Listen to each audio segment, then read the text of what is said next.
Acción de la tarde, el interactivo que marca la diferencia en la radio.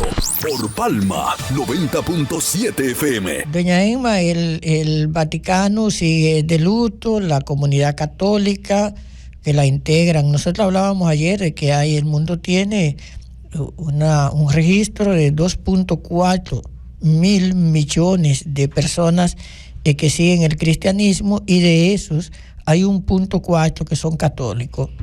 Es decir, los católicos duplican la cantidad de cristianos que hay en las demás sectas y le sobrepasan con 400,000 personas.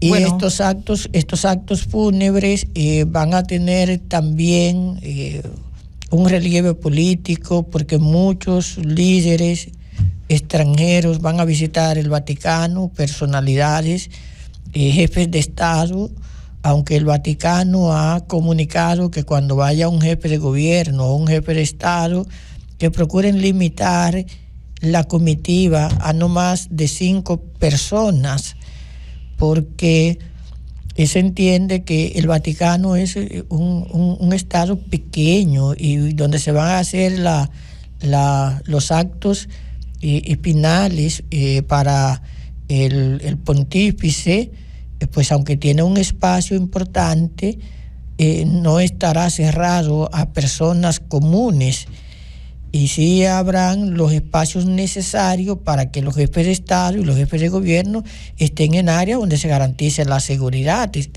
Hay que recordar que el Vaticano no es una iglesia, el Vaticano es también un Estado, y el Papa se considera jefe de ese Estado, que obviamente ahora hay una persona que desempeña esas funciones, y no siendo el Papa como tal, pero tiene dentro de los esquemas del poder político lo que es un sustituto temporal en la parte ejecutiva hasta que el cónclave elija al nuevo pontífice. Así es, doctor. El presidente de la República, Luis Abinader, ya es una información formal, ¿verdad?, junto a la primera dama, viajarán el próximo viernes 25 para participar en las honras fúnebres del Papa, que será el 26 de abril. El sábado 26. Ya está confirmado, ¿verdad?, que el presidente viajará junto a la primera dama para asistir. Allá también estará el presidente de los Estados Unidos, Donald Trump, sí, Javier Milei. Donald Trump es probablemente la figura más influyente en la geopolítica internacional, que ha confirmado su participación en este evento. No se descarta que otros líderes de potencias pudieran estar o enviar delegaciones importantes, pero como dije ahorita, en esos espacios se aprovechan sus minutitos los políticos para tratar algún temita, para reforzar algún detalle que no tiene que ver propiamente con los actos fúnebres, sino con intereses geopolíticos. Y la presencia del presidente Trump y la de Milei, que son dos presidentes un tanto extrovertidos, en un acto como este, con un pontífice que se le despide y que próximamente habrá de elegirse su sustituto, siempre cae dentro de el margen que lleva a la gente a especular un poco. Lo de Milei es comprensible, doña Emma, porque el pontífice fallecido es argentino de nacionalidad, y Milei es el presidente de Argentina. Lo normal, lo correcto, lo diplomático era que el presidente Milei esté en ese evento. Ahora, lo del presidente Trump, que uno conoce que Estados Unidos tiene ahora, doña Emma, tiene ahora la persona que está ejerciendo la parte ejecutiva en el Vaticano, es de los Estados Unidos, y hasta que se elija el nuevo pontífice, es la persona que tiene más decisión en términos ejecutivos ahí. El presidente Trump llega a este evento y algunos dicen que él tiene dentro de los aspirantes algún candidato que quisiera que este candidato responda a una línea más próxima a lo que es la visión de los Estados Unidos. Se sabe que el pasado pontífice tenía una línea más próxima a lo que eran los pobres y por lo tanto dentro de lo que es un determinado contexto más próximo a la socialdemocracia que a la derecha. Y esto le generó a él algunos inconvenientes, no solo con estamentos políticos, sino dentro de la propia Iglesia Católica, que tiene su nomenclatura, que tiene su jerarquía y que tiene sus intereses. Pero yo creo que serán los miembros del colegio electoral de la Iglesia los que tienen la gran responsabilidad de elegir a el nuevo pontífice. Que también ahí se produce una situación, doctor. Ahí también se produce una situación de quién podría sustituir al Papa Francisco. Lógico, eso es lo que, o sea, ¿qué tanto puede incidir la política no religiosa, la política temporal, para utilizar vocablos de los politólogos que dividen el poder, o por lo menos lo hacían con mucha propiedad cuando hablaban de las etapas en las que la Iglesia Católica concentró el poder temporal, porque el Papa decidía quién era gobernante en muchos países, en muchos estados. Los papas llegaban hasta dividir el mundo en dos, doña Emma, y atribuirle a unos una zona de dominio. Entonces, si los papas llegaron a tener poder temporal y poder espiritual, que era el poder propiamente en la relación con la feligresía, entonces muchos no descartan que los políticos en determinados momentos hayan determinado también en alguna medida quién ha sido papa. Sí, hay casos donde esto ha ocurrido y han habido papas que han sido extremadamente políticos. Pero en las últimas décadas los papas han obedecido más bien a unos criterios religiosos. Hay obviamente en algunos momentos, porque es también político el tema, gentes que ha estado muy cerca de llegar y que le han inhabilitado en alguna forma, que no han podido conseguir los votos porque se te arman alianzas internas ahí también. No son tantos votos, pero pesan mucho. En el caso dominicano, que nosotros sí hemos tenido ocasión, en varias ocasiones, de votar por quien ha sido papa, porque hay que recordar que nuestro cardenal duró mucho tiempo, pero ya no puede votar por la edad. Por la edad, precisamente. Menos de 80 años. Sí, precisamente la misma edad del pontífice que fallecido, 88 años, y ya con un deterioro importante de la salud física. El canciller, el cardenal nuestro no va a ejercer derecho al voto. Hay muy pocos votos en Latinoamérica en esta ocasión, muy pocos cardenales habilitados.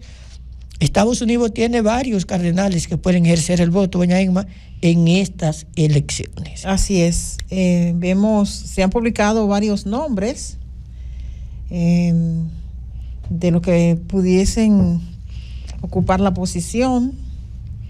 Edward Petín es uno de los que está en la lista para esta posición. Pietro Parolin, 70 años, cardenal Pietro Parolin, actualmente secretario de Estado del Vaticano. Es uno de los favoritos de suceder al Papa.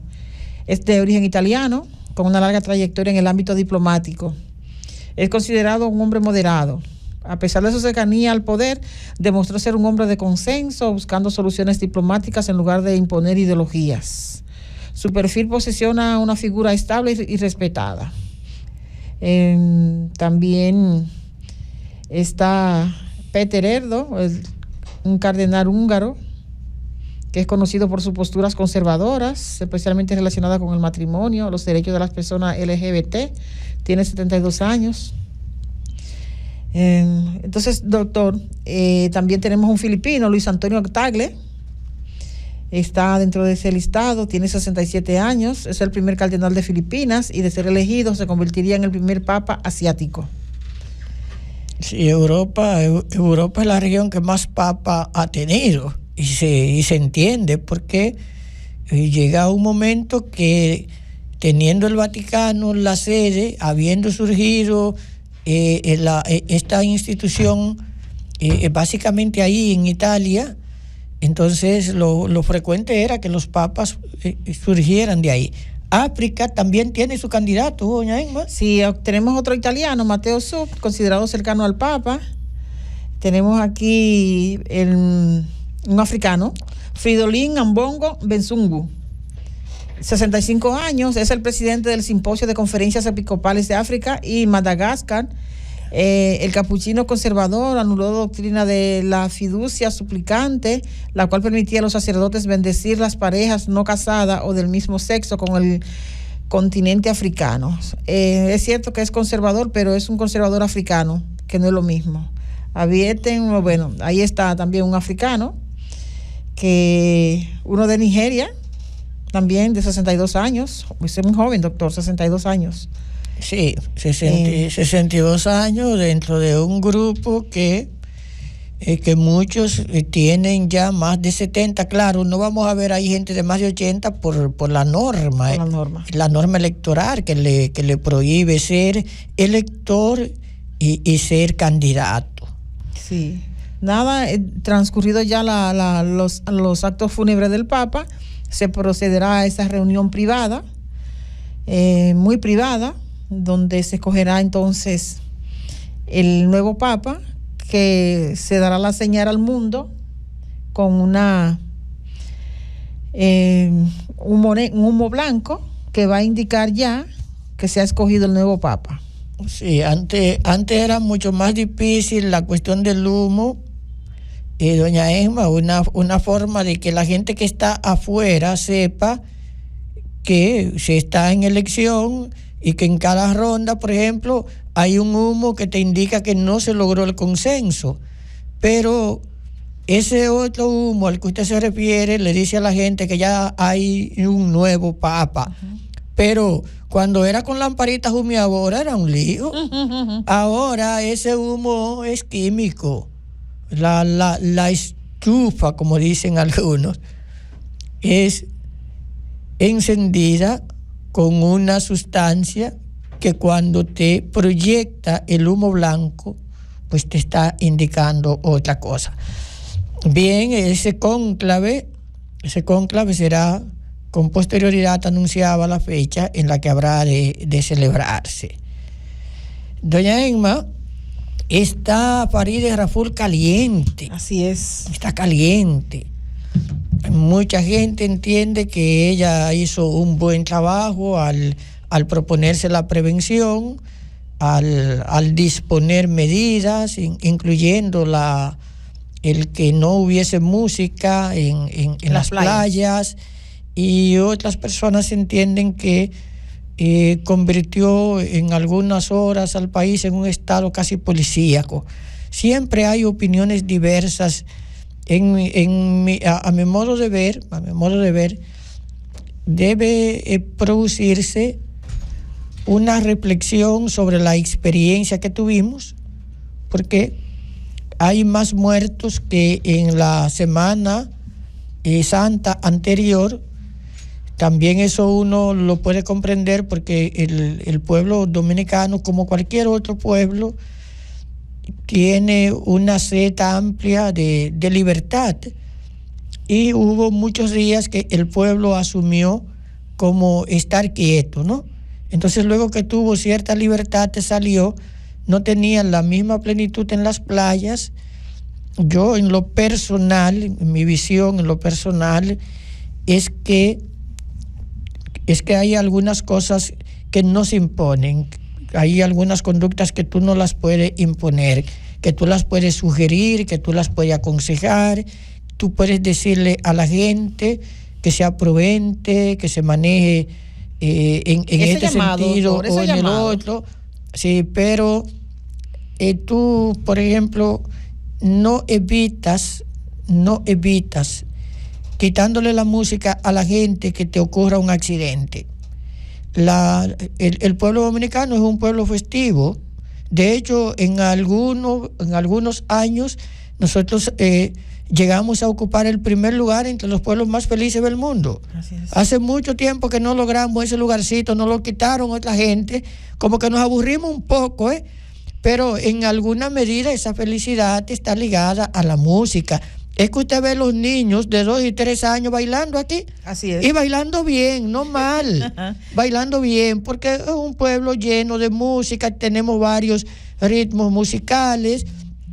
Y los muertos de Semana Santa no se te producen en la playa si no es por ahogamiento, no es la música que te mata a la gente, es el agua complicada del mar o del río o los accidentes de tránsito.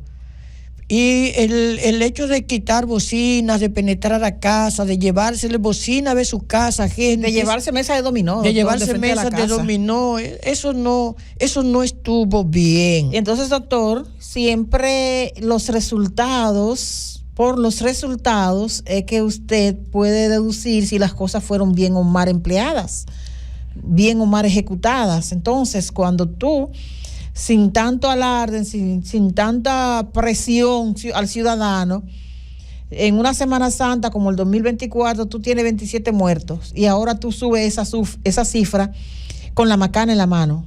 Entonces la gente te dice, pero entonces no valió la pena. Entonces la presión, el mal rato que muchos dominicanos vivieron en estos días de Semana Santa por actuaciones policiales, entonces eso no funcionó. ¿Y qué es lo que estamos viendo? Ya de manera general, nosotros cada año, y lo digo con propiedad porque en un tiempo yo estuve muy vinculada al Comité de Prevención, Mitigación y Respuesta de Barahona, y yo sé de los afanes, y yo sé de la intención, y yo sé de la forma en que se ideaban y que se tomaban las medidas, por ejemplo, en Barahona, para evitar hechos que ocurran o que se disminuyan los hechos trágicos, lamentables durante el asueto de la Semana Santa. Pero vemos que cada año tenemos que coger el lápiz, y yo lo decía previo a la Semana Santa, que es penoso que nos tengamos que hacer el cuadro como el que yo trabajé, ubicando muertes en carretera, muertes por ahogamiento, intoxicación alcohólica, alimentaria, que son los 4 puntos que se veían, que se toman en cuenta para este periodo: la cantidad de accidentes de tránsito que tenemos, la cantidad de muerte por ahogamiento, la intoxicación alimentaria, la intoxicación alcohólica. Esos son los 4 ejes fundamentales. Entonces, siempre tenemos ahora un número excesivo de personas que se intoxicaron por ingesta de alcohol. Tenemos accidentes de tránsito, tenemos esas muertes, 30 muertos en accidentes de tránsito. Entonces, tenemos que volver a revisar y a reconsiderar si las medidas que estamos aplicando funcionan, o si tenemos que enfocarnos en uno de esos puntos para ver cómo realmente podemos disminuir. Sí, pero vamos a saludar a nuestro compañero. Yo creo que hay que detenerse ahí, como vamos a detenernos nosotros, para saludar al hermano Joaquín Matos, que está ya aquí integrando el panel. Gracias, doctor Carlos Julio, Emma Pérez, Miguel, a los amigos oyentes. En este martes ya estamos a 22 de abril, después del asueto de Semana Santa. Y ese es el tema obligado realmente, porque hay muchas cosas todavía que hay que comentar, muchas cosas que hay que decir. Lo que pasó, el asunto de los motoristas, que fue muy, muy debatido también durante toda la semana. en fin, una serie de eventos que se produjeron en lo que es la Semana Santa. Sí, yo entiendo que el país estaba un tanto estresado.